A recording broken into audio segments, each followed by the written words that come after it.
নির্বাচনী লড়াই শেষে সরকার গঠন সম্পন্ন করেছে সংখ্যাগরিষ্ঠতা পাওয়া দল বিএনপি।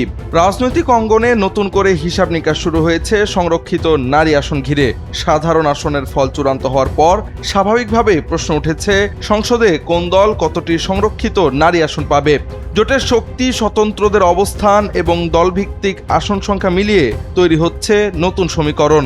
ত্রয়োদশ জাতীয় সংসদ নির্বাচনে মোট 296টি আসনের গ্যাজেট প্রকাশ করেছে নির্বাচন কমিশন। গ্যাজেট অনুযায়ী বিএনপি জোট 211টি, জামাত জোট 74টি এবং স্বতন্ত্র প্রার্থীরা 7টি আসন পেয়েছেন। এই ফলাফলের ভিত্তিতেই সংরক্ষিত নারী আসনের সম্ভাব্য বণ্টন নির্ধারণের প্রক্রিয়া শুরু হয়েছে। ইসি সূত্রে জানা গেছে, বর্তমান হিসাব অনুযায়ী বিএনপি জোট পেতে পারে 35টি এবং জামাত জোট 13টি সংরক্ষিত নারী আসন।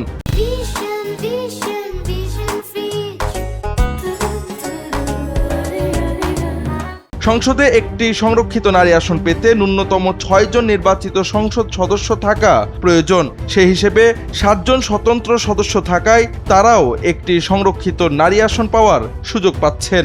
দলভিত্তিক আসন চিত্রে দেখা গেছে, বিএনপি পেয়েছে 209টি আসন, জামাত ইসলামী 68টি এবং এনসিপি 6টি, বাংলাদেশ খেলাফত মজলিস 2টি, ইসলামী আন্দোলন বাংলাদেশ 1টি, গণ অধিকার পরিষদ 1টি, বাংলাদেশ জাতীয় পার্টি 1টি, গণসংহতি আন্দোলন 1টি এবং খেলাফত মজলিস 1টি আসন পেয়েছে। তবে স্বতন্ত্র প্রার্থীরা কোনো জোটে যুক্ত হলে সংরক্ষিত নারী আসনের চূড়ান্ত হিসাব পরিবর্তিত হতে পারে।